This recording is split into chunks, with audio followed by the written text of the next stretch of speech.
පුංචි කාලයේ තුල භෞතික ලෝකේ කිසිම දෙයක් ඈඳාගෙන කිසිම හේතුවක් මත වචනකින්වත් අනෙක හැල්ලු කරන්න එපා. මානව ගුණ ධර්ම පුරුදු වෙන්න. බුදුවරු දේශනා කරනවා මංගල කරුණවල ගාර වෝච නිවාතෝච අනෙකට ගරු කරන්න පුරුදු වෙන්න.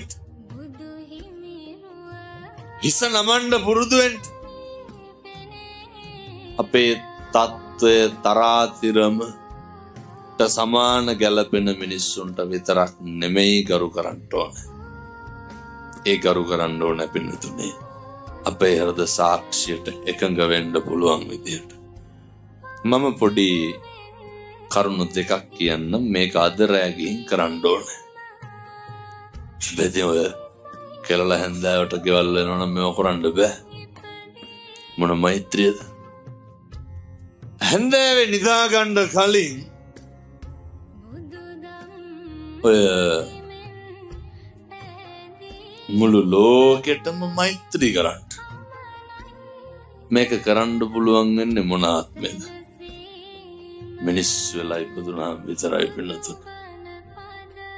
මේවා සත්තුන්ට කරන්න පුළුවන්. වෛරක්කාරයෝ නැති වෙන්න කියලා ප්‍රාර්ථනා කරන්න. පැත්තන්ගේ හිත්වල මේ වෙනකොටත් ඇති ඔවුන්ගේ මලගෙදරකටවත් යන්නේ නැහැ කියලා හිතාගන්න. අහගන්න.